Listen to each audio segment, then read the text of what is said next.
Geoff, and I specialise in garden management, which is progressing and managing the garden over a number of years.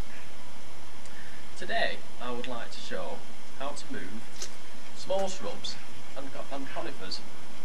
Those are woody stemmed plants that have it all year round, like this Pittosporum behind me, and they can often be evergreen, which is keeping the leaves all year round, or they might be deciduous, where they drop the leaves over winter. Conifers are usually evergreen and usually have feathery leaves. Shrubs usually have broader leaves, like this Pittosporum, and the leaves can be different sizes. They can be small or large. So I'm going to make some preparations, and then we'll come back and see how it's done.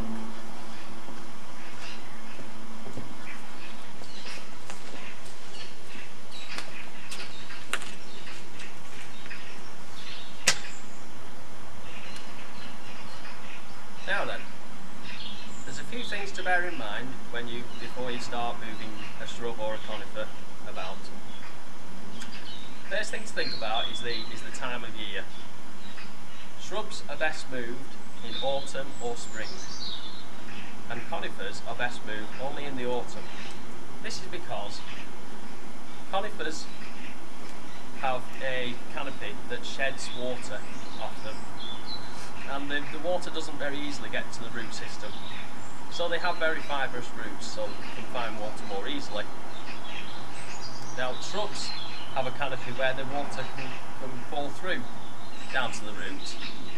So they do have fibrous root systems, but the water gets to the roots more easily.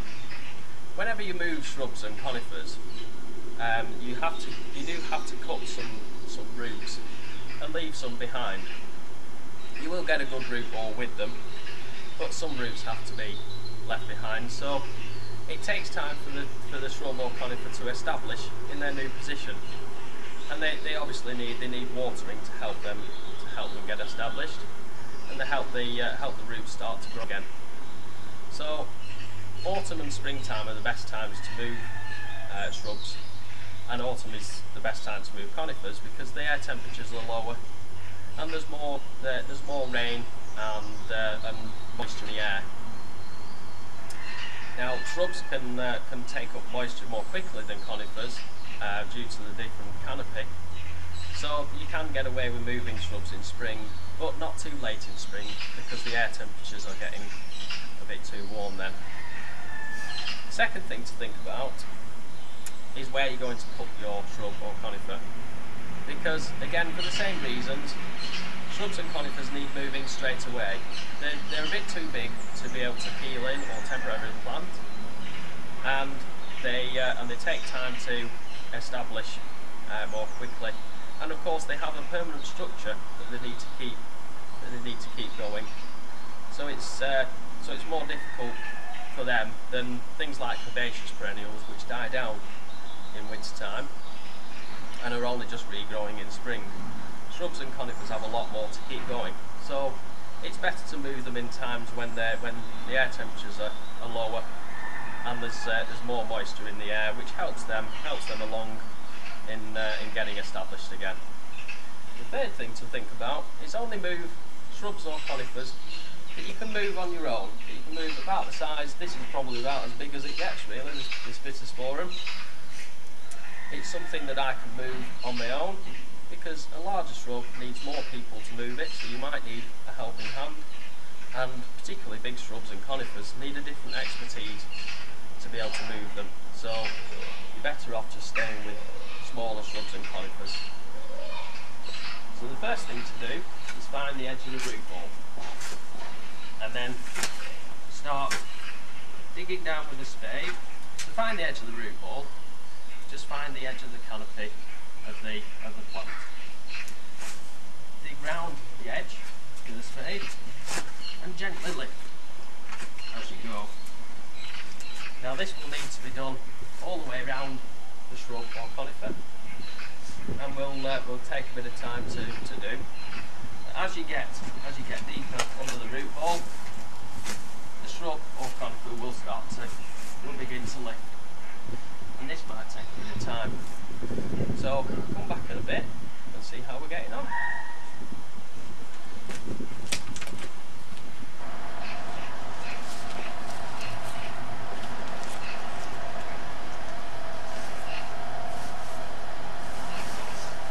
Now then, as you can see, as I dig further down the root ball, the sporum is beginning to lift, is nearly lifting out.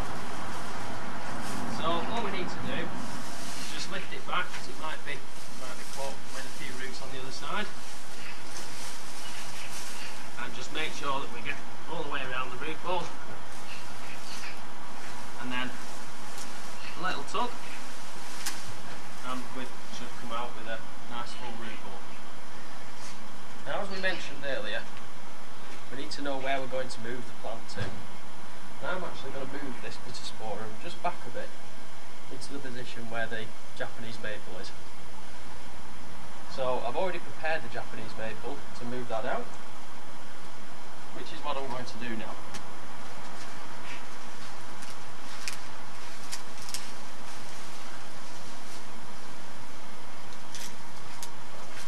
So as you can see, this has got a nice root ball on it as well. And I'm going to move this further down the border.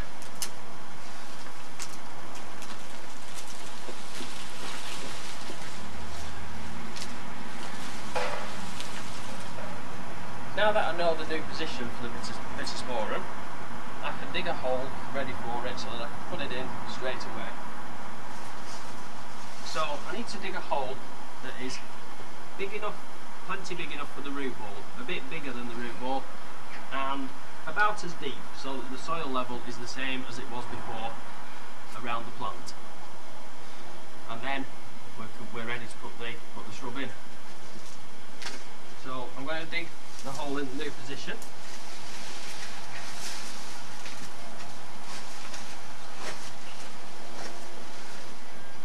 Which is just a matter of digging the hole as normal. But again, as you dig the hole, put the soil all round the edges of the hole in different places, and you'll see what the reason is this in a bit. So come back and see how we're getting on.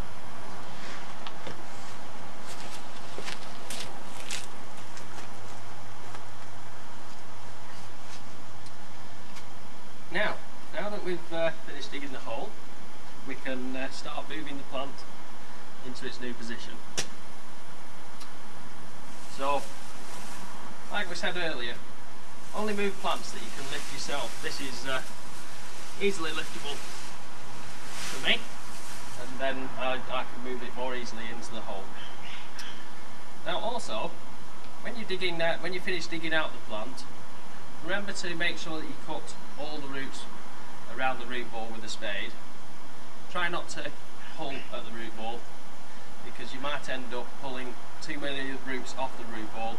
Much better just to cut round the root ball and make sure that you have a full root ball than be trying to tug at the plant. You might end up damaging the root ball. So we're going to move the plant now into its new position. And that hole is plenty big enough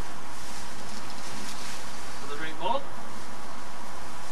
And I'm now going to just try and get the plant to stay upright. To do this, I might put a little bit of soil around the roots, just so that I can have a look at the plant in position and make sure that it looks right.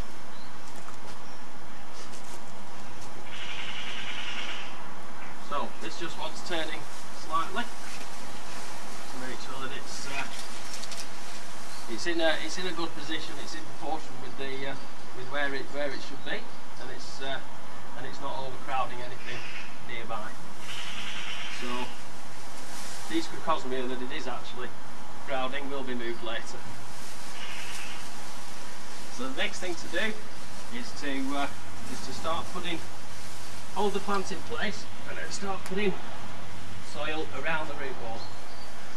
And this is why we talked about putting soil all the way around the hole, because then you can get to the root ball from different places. And you literally push the soil in and then literally stamp it in around the roots, particularly with big shrubs like this. Stamp it in around the roots, and then you can and then you get rid of the air pockets that are going to be around the roots, because it's actually air that kills roots, not squashing the soil, not squashing them. They don't mind being squashed, they'll find a way through the soil again. But air actually kills roots off, so if you leave air pockets around the roots, if you don't squash the soil in firm enough, if you don't firm it around the root ball, there will be air pockets around the roots, and the roots will begin to die, and the plant will begin to suffer then. It might even die altogether from being moved, from the moving process. So firming the soil around the roots will give it its best chance to keep going. So I'm going to finish putting the soil down and getting this in the right position. So come back in a little bit and you can see how it's finished off.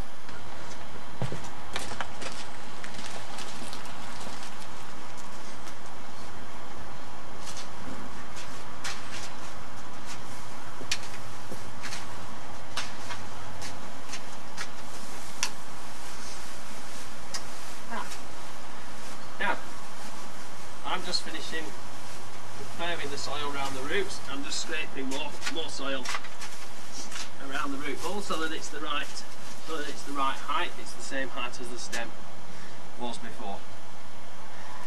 So remember, when moving shrubs or small conifers, think about where you're going to move the plant to.